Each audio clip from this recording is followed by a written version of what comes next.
warahmatullahi wabarakatuh.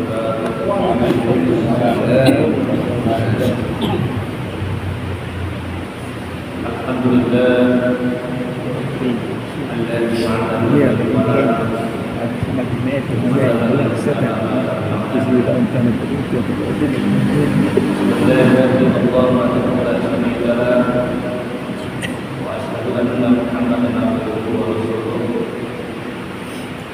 Allahumma shalli ala Muhammad wa ala alihi wa sahbihi wa barik. Ma'asyiral muslimin, jamaah muslimin, assalamualaikum. Alhamdulillah kita senantiasa bersyukur kepada Allah Subhanahu wa taala,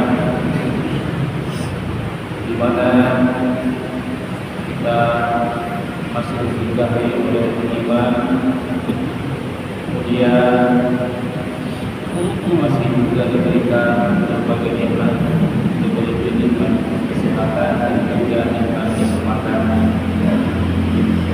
Kemudian apabila kita senantiasa bersalawat kepada kita Muhammad sallallahu alaihi wasallam, jadi pada bulan ini adalah bulan Syaban, di mana sebagaimana kita maklumi ayat diperintahkannya untuk bersalawat adalah turunnya pada bulan Syaban. Innallaha wa malaikatahu yusholluna 'alan nabi ya ayyuhalladzina amanu shallu 'alaihi wa sallimu taslima. Muhammad Jamaskan Allah Subhanahu wa taala. Alhamdulillah terasa dan begitu cepatnya berjalan waktu ini kita sudah masuk pada sesi ke-6. Pada kesempatan ini kita akan bahas tema atau pada bab ke-8, kita bisa minum fikir syaitan kaifa yasluhul iman. Jadi pada malam hari ini jemaah kita akan bahas bagaimana setan itu atau cara setan itu merampas imannya orang. Meskipun orang beriman sekalipun, meskipun itu hafiz Quran, ahli zikir, ahli sedekah, itu masih akan didatangi oleh setan dengan segala caranya. Nah, pada kesempatan itu inilah yang akan kita bahas bagaimana cara mengantisipasinya dan bagaimana cara setan itu merampas imannya seseorang, terutama orang-orang yang beriman tentunya. Kalau orang yang beriman, buat apa juga repot-repot orang sudah kafir? Dan tujuannya setan itu untuk mengkafirkan orang. Tetapi persoalannya adalah orang yang sudah beriman itu.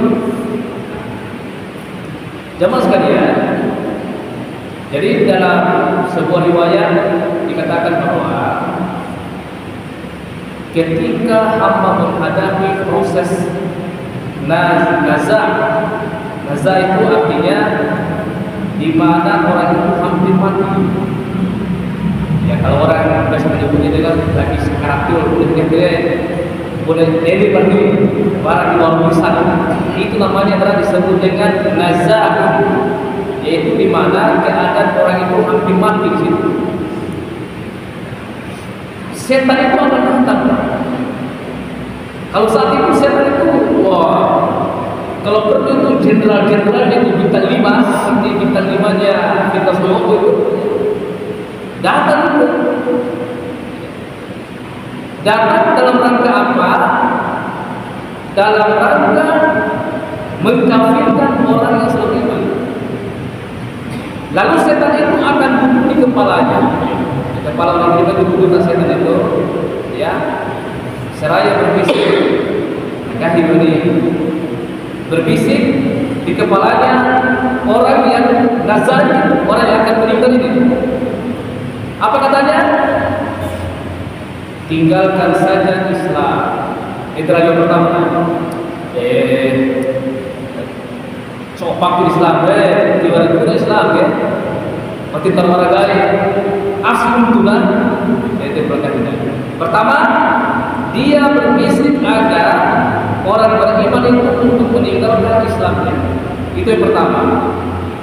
Kemudian dia mengatakan dan katakan bahwasanya Tuhan itu ada dua. Tapi kita kata wallahu ahad gitu. Jadi orang beriman itu kan memang tauhidnya secara umumnya memang Allah itu Tuhan itu ada satu, itu Allah itu. Tetapi manakala kita sudah mengatakan bahwa Tuhan itu ada dua, ada tiga dan seterusnya, itu sudah kafir sudah. Berarti dia sudah hancur ketauhidannya. Nah ini saya kata begitu. Dalam rangka agar orang yang meninggalkan keislamannya, yang kedua agar dia keluar dari tauhidnya, agar mengakui bahwa Tuhan itu ada selain Allah. Tetapi tetapi ada lagi Tuhan selain Allah. Itulah yang dilakukan oleh setan. Jika kamu melakukan itu, setan itu, kamu akan selamat dari sakit yang luar biasa. Kenapa? Anak kita bagaimana itu? Bagaimana sulitnya dalam keadaan nazar atau sakaratul maut itu? Itulah yang terjadi saat manusia sedang dalam kondisi sakaratul maut. Jadi tadi ada bisikan-bisikan setan. Saat sakaratul maut ini, itulah yang merupakan detik-detik yang sangat membahayakan dan sangat menakutkan. Ya berbahaya, sebab kalau kita lengah sedikit atau kita percaya dengan bisikan setan, sudah kita kafir seketika, Pak. Dan sangat menakutkan. Kenapa? Karena kita nanti dihadapkan dengan tuling, meronta dan sebagainya. Oleh karena itu, di dalam kitab Taqwa Ahmad dikatakan, kalau kita menghadapi sakaratul maut ini, karena itu sangat membahayakan dan sangat menakutkan, akhirnya paling terhormat itu, dan sangat membahayakan dan sangat menakutkan, maka apa yang harus dilakukan?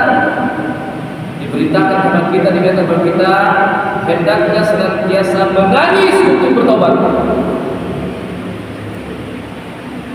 Kita ini disuruh menangis untuk bertobat.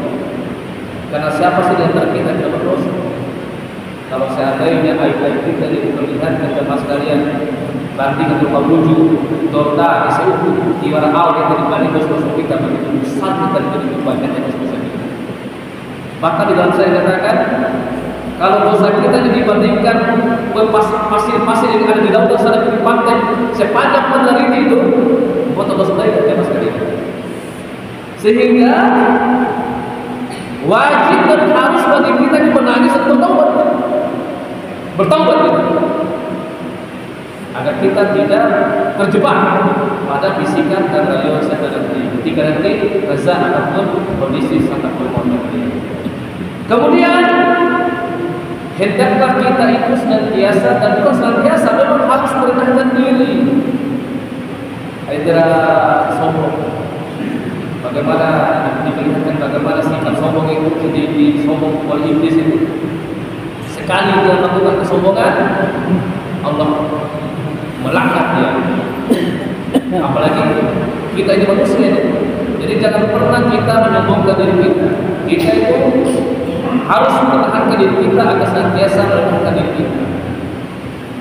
Dan menghidupkan waktu-waktu malam dengan memperbanyak ruku dan sujud sembahyang tasbih, sembahyang tahajud, sembahyang hajat, sembahyang tauhid. Yang penting apalagi malam, Pak. Allah menyebutkan pendek. Malam ini adalah sangat dekat dengan dimensi alam-alam gaib. Kenapa itu ketika kita sholat tahajud itu lebih mudah kita mengingat dosa kita, lebih gampang juga diterima dosa taubat kita, karena itu adalah dimensinya saja dengan alam gaib, dimensinya dengan sangat mudah kita mengingat dosa-dosa kita dulu gitu. Itu kenapa kita itu makanya dalam wa minal laili fatahajjat bihi nafilatan lak asa ayyama asakara maka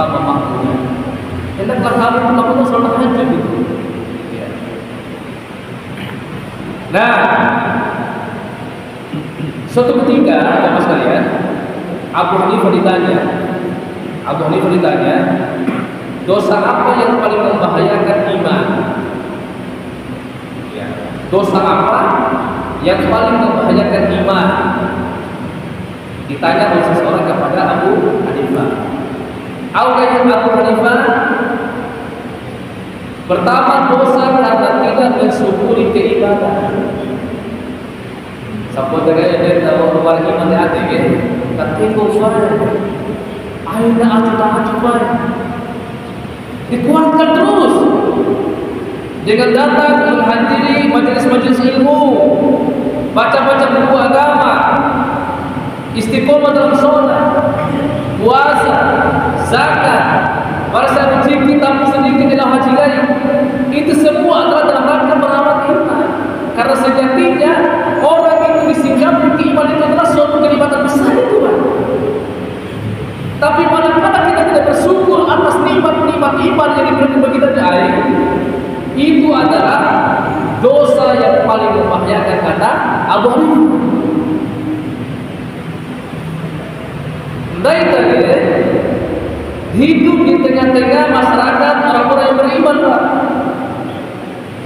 Kira-kira tuh orang itu barat Kristen, barat Yahudi, Tiwa, atau Islam serah.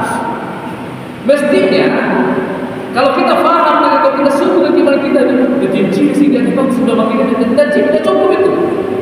Dekor lantai 5 Nabi kita sikit sampai lantai 5 tidak cukup dipenuhi oleh orang-orang yang beriman sejatinya. Tetapi kadang-kadang kita tidak bersyukur atas iman kita. Disyukur orang itu. Syukur-syukur kita pada kuasa dia atau sebersih. Ini jadi Pak. Makanya Abu Hanifah ini telah dosa yang membahayakan ketika kita tidak bersyukur atas nikmat iman kita. Kemudian yang kedua adalah ketika kita itu tidak takut pada adanya akhir hidup ini. Artinya kita itu merasa tidak ada khawatir akhir hidup ini. Seakan-akan kita ini mati lalu Pak, mau lalu Pak, ya maru mati sebelum mati. Tidak seperti itu Mas sekalian. Masing-masing kita ini sejatinya itu harus khawatir dengan akhir kita. Awal cukup itu kita itu. Karena boleh katakan innamal a'malu bil khawatir. Sesungguhnya boleh kita awal kita nanti yang menentukan terakhir kita ini. Makanya setan itu akan menjadikan pada akhir kita jadi kafir. Kan? Itulah yang boleh kita khawatirkan jemaah sekalian. Kita tidak boleh diam-diam saja. Kita tidak boleh merasa aman-aman saja dalam hidup ini.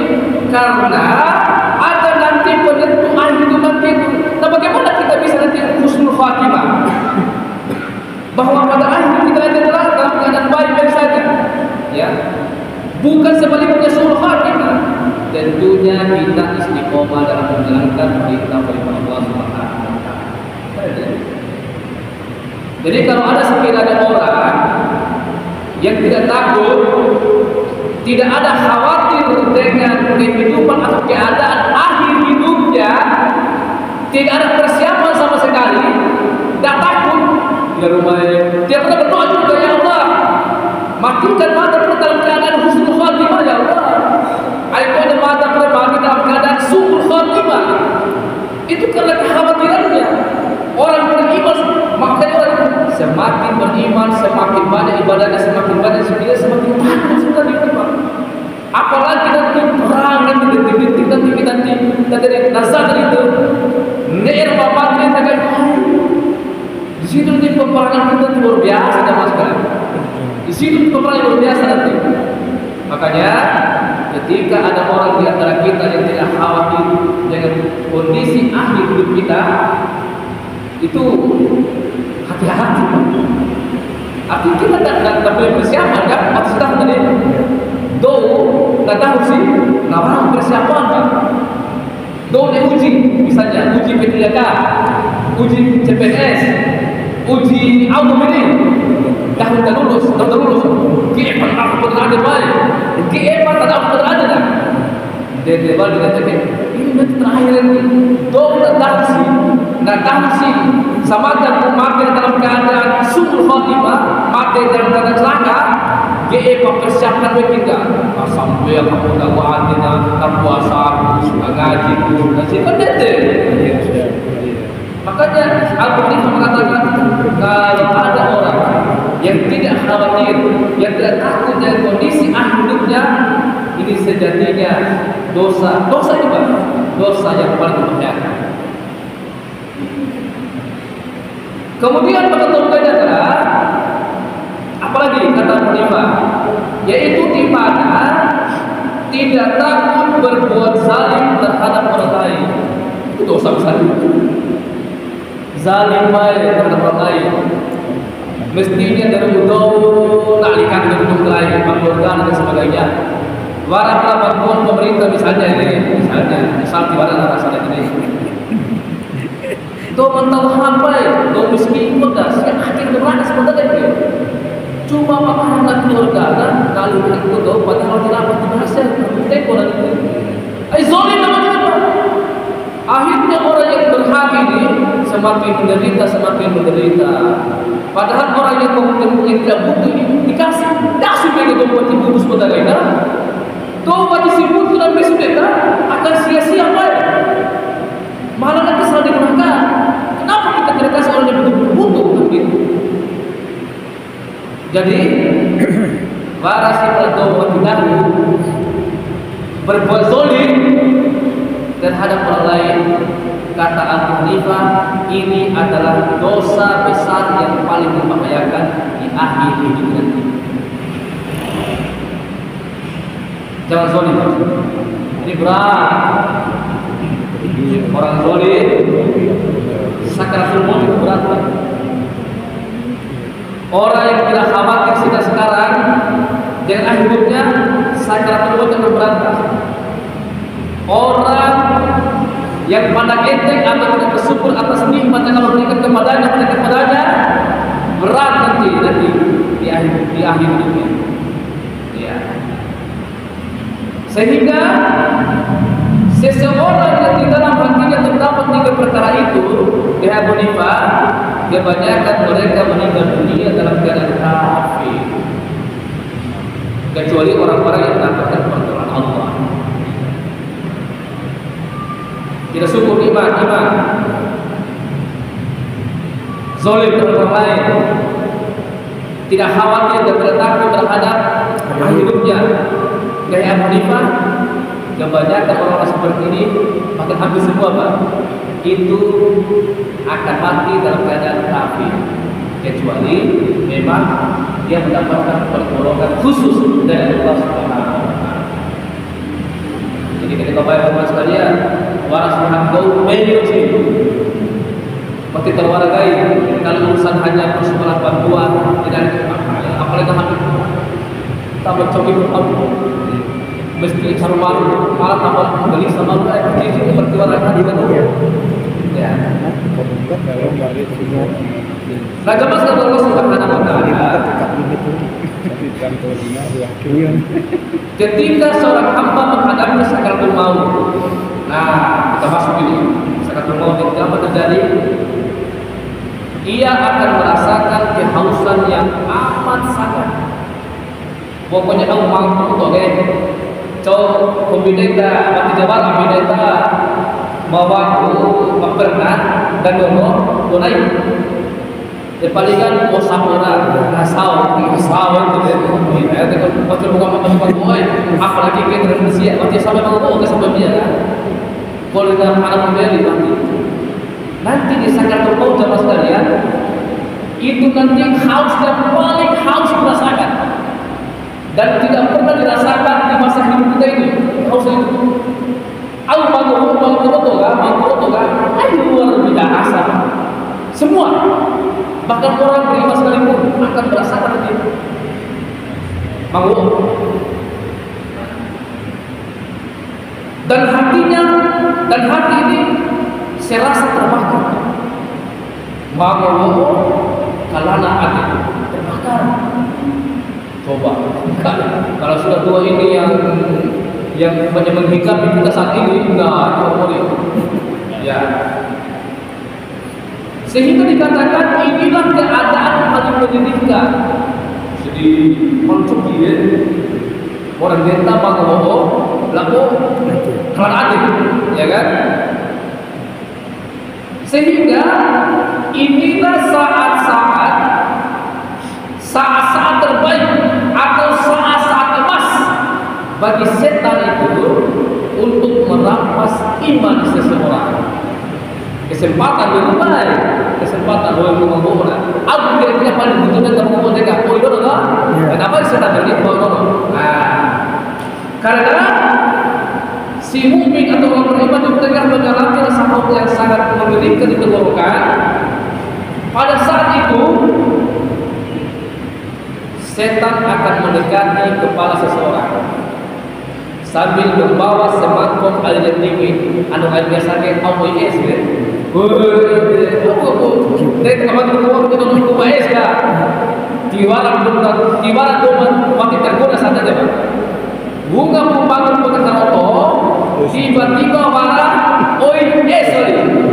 Jadi pada tiwaran pada dekode yang aku biasa marahi kedua mau kita aku kita besar banget lagi awalnya kita ya.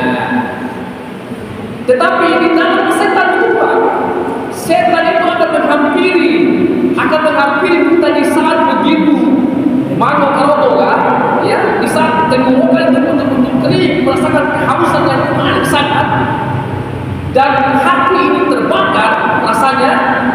Datanglah setan dengan membawa air segelas air yang dingin pula. Ya. Kemudian menggoyang-goyangkan di depan wajahnya. Betul? Tak kami begini. Kan oile. Au di depan wajah tu pembangun deh. Tak kata oile ini dia kusi deh. Kusi. Kalian. Dia lupa kusi. Marah kusi. Kemudian orang-orang mukmin ini tidak menyadari sama sekali. Bagi sadar atau muslim atau mikir bahwa ternyata yang membawa ini adalah setan. Disadar. Lalu karena sangat haus, bisa saja orang yang meninggal ini mengatakan bejo ini mama tahu foto ya dan mengatakan seperti itu berikan air itu pada aku. Jika hal itu terjadi dengan cepat setan pun berkata nangkahi setan dah pimpin ini oke nama ibu malah ibu katakan bahwa alam semesta ini tidak ada yang menciptakan kahinan. Nangkahi setan ini nama ibu palagahimu bahwa alam semesta ini waktu barat tidak artinya kau tinggi ada rumah sudah percaya dengan Tuhan katakan bahwa alam ini tidak ada diciptakannya dan setan. Kemudian aku akan memberikan air ini padamu. Jika seorang hamba mendapat pertolongan Allah, ia tidak akan memenuhi kepada itu. Kalau dia itu beriman dan mendapatkan pertolongan Allah, dia waktunya dicauh. Tetapi kalau orang tadi itu dia tidak peduli dengan keimanannya, dia suka zolimi orang, ya. Kemudian apa tadi itu? Satu tadi itu tidak bersyukur atas nikmat iman. Kemudian suka menzulim orang, kemudian tidak khawatir dengan kematian hidup ini. Iyo, alam semesta ini mati barma ciptakan dengan beliau ini. Selama kalau dia melakukan itu kafir, dia seperti itu kafir banget. Berarti orang itu bagai itu lah. Tetapi bagi orang yang dilindungi oleh Allah, saya orang beriman, saya tidak akan pernah mengatakan itu. Jadi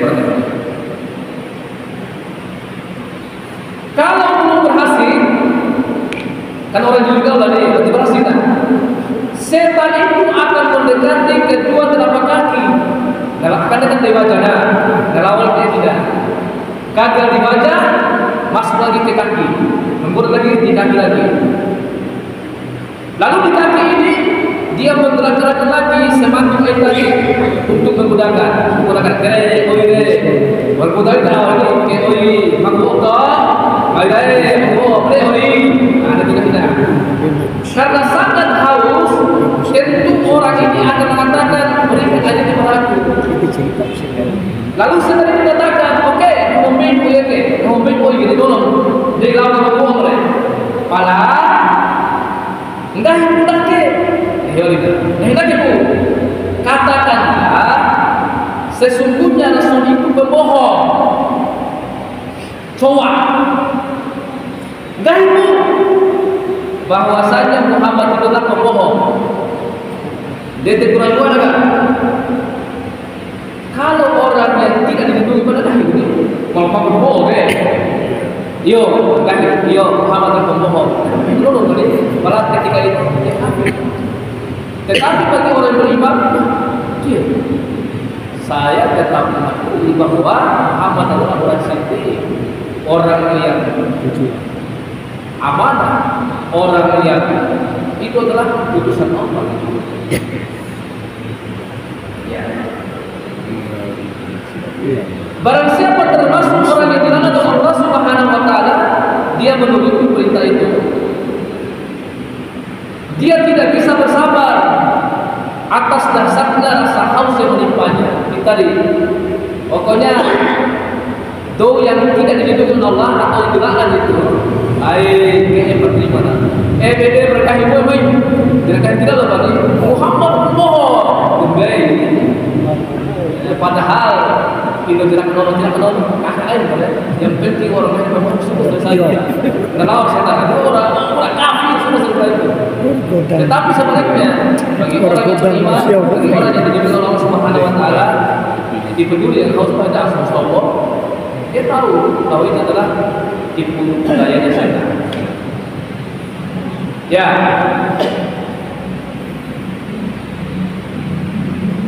Ada sebuah kisah tentang seorang subuh.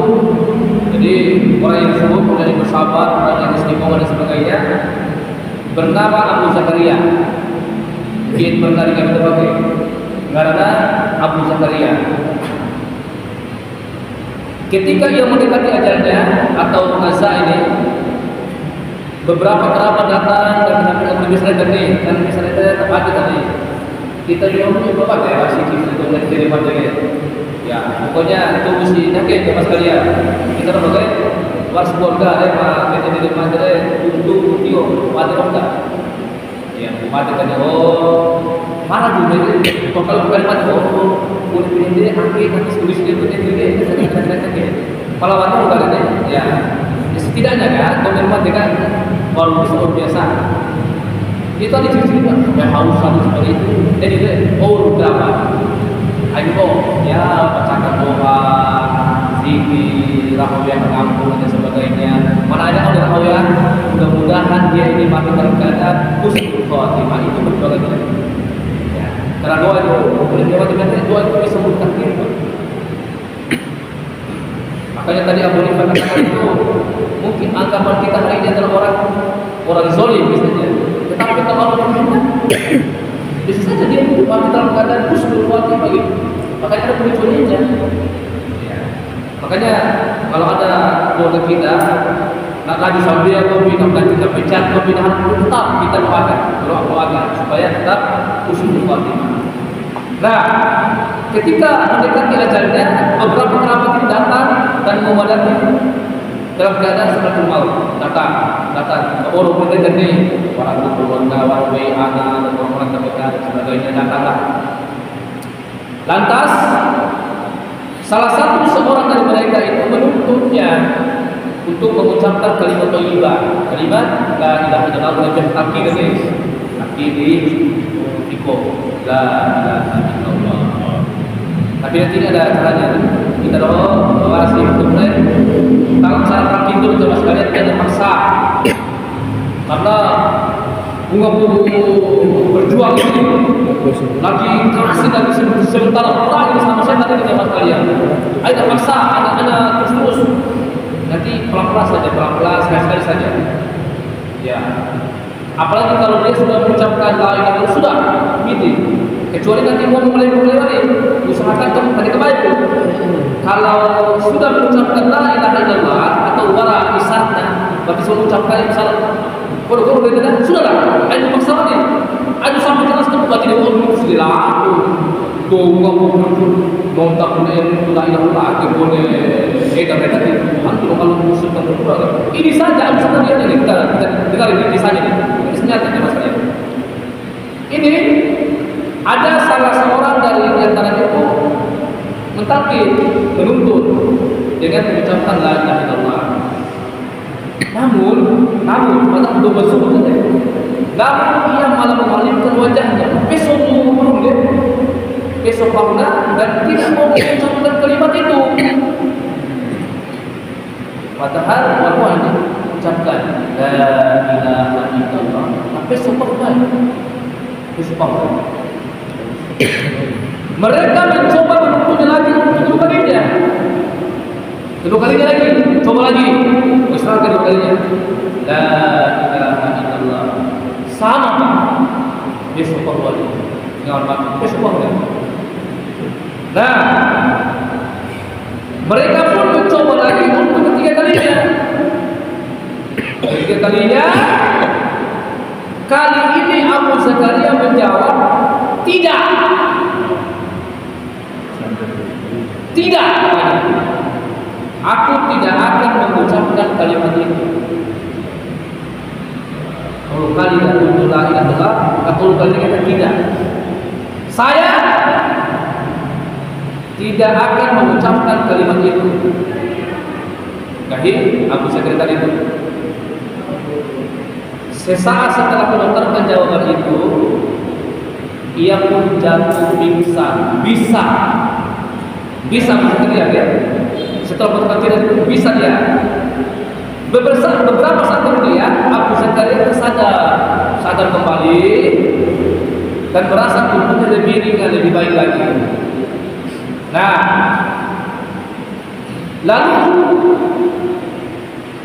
terbuka matanya, lalu berkata kepada para sahabat yang menunggunya, "Hai Abu Zakaria, apakah kalian tadi mengatakan sesuatu padaku?" Ya Abu Zakaria, di doa itu. Ya tentu mereka menjawab ya benar. Ya, kami tadi menuntutmu dengan mengucapkan syahadat la ilaha illallah. Tapi engkau berpaling 2 kali dan ketiga kalinya engkau mengatakan tidak. Aku tidak akan mengucap kalimat itu. Allahnya Abu Zakaria, wahai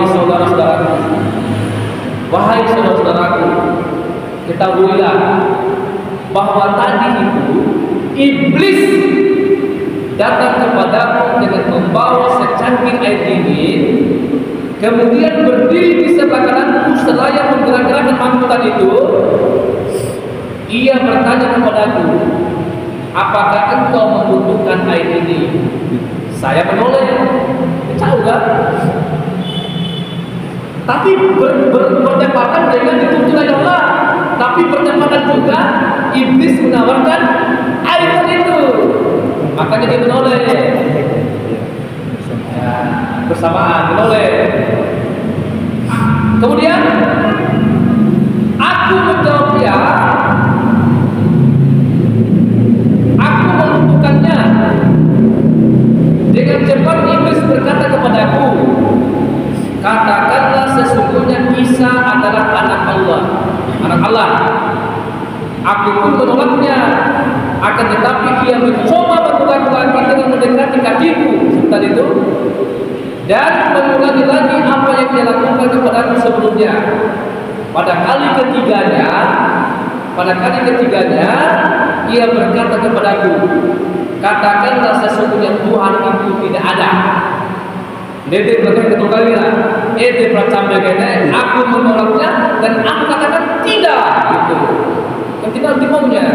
Bukan dia tidak mau mengucapkan la ilaha, tetapi sejatinya bilang dia sedang menolak apa yang ditawarkan oleh iblis tadi itu. Ya. Mendengar jawaban itu, ya.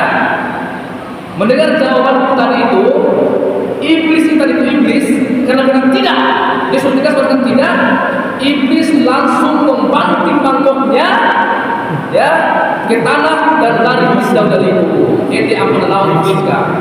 Paulah goda dan ese di luar, goda dan awal di luar. Dikatakan ia tidak mau, akhirnya iblis marah. Mangkok ada pakir tuh ini, tapi belum pergi. Sehingga pingsan ini bisa sampai bisa habis kerja ya. Baru sadar baru dikatakan itu. Nah, kita mulai.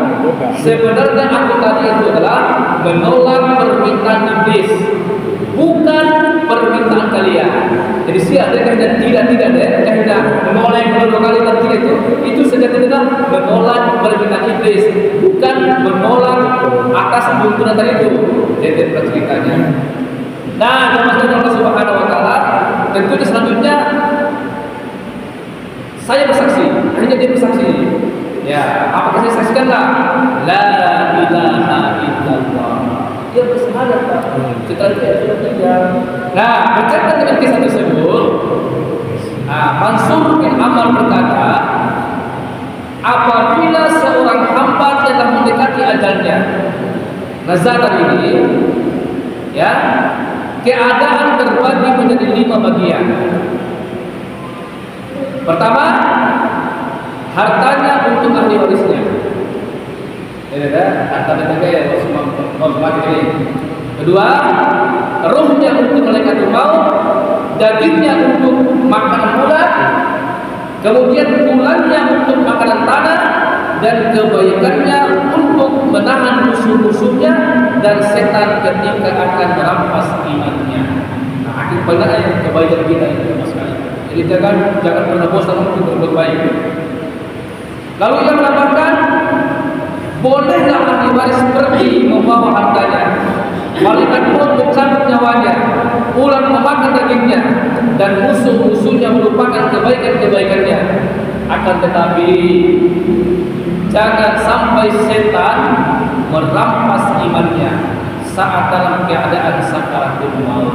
Apa yang paling penting? Silakan harta saya ambillah. Menurut saya ini cuma yang paling dia jaga adalah jangan sampai iman kita dirampas oleh setan ketika kita dalam menghadapi sakaratul maut ataupun nazar ini. Jika itu terjadi benar, berarti ia berpisah dari agama. Nah, ia sebagai dari bisa tercumpur dari Allah. Ya, padahal berpisahnya ruh dari jasad bukanlah perpisahan seorang hamba dengan Tuhannya. Ketahuilah bahwa sesungguhnya memisahkan diri dari agama akan membawa seorang hamba pada kerugian yang sangat besar, kerugian yang belum pernah dirasakan oleh seorang manusia pun di dunia ini. Jadi jelaskan Allah Subhanahu Wa Taala kita ini. Boleh partisipasi kita itu bagaimana ini? Berbanyak sholat, berbuat baik, zakat. Mananya adalah ya sedekah. Mananya adalah jangan lupa senantiasa kita itu. Yang pertama itu bertobat kepada Allah Subhanahu Wa Taala, menangis kita untuk bertaubat atas dosa-dosa kita. Nah, dapat Allah Subhanahu Wa Taala. Nah, ini untuk bab 9 ini terkait dengan cara sedekah tadi. Insyaallah pada pertemuan selanjutnya kita akan bahas bab implementasi, itu bab 9 terkait dengan fisik tidak, yaitu bagaimana seruan baik terhadap program itu. Nanti kita akan bahas setelah kita meninggal, auto yang kita dengar nanti, di saat kita dimandikan, di saat kita di masa kafan, ada nanti kita dengar juga. Barat dulu kan dari bulan cuma meninggalkan, apakah dunia ini meninggalkanku atau kami meninggalkan dunia? Barat nanti selalu begitu. dan sebagainya. Ini nanti akan kita bahas pada pertemuan selanjutnya. Nah, terima kasih Allah Subhanahu wa taala dalam waktu sudah masuk. Mari kita tutup dengan doa majelis. Subhanakallahumma wa bihamdik, asyhadu an la ilaha illa anta, astaghfiruka wa atubu ilaik. Akhirul da'wana assalamualaikum warahmatullahi wabarakatuh.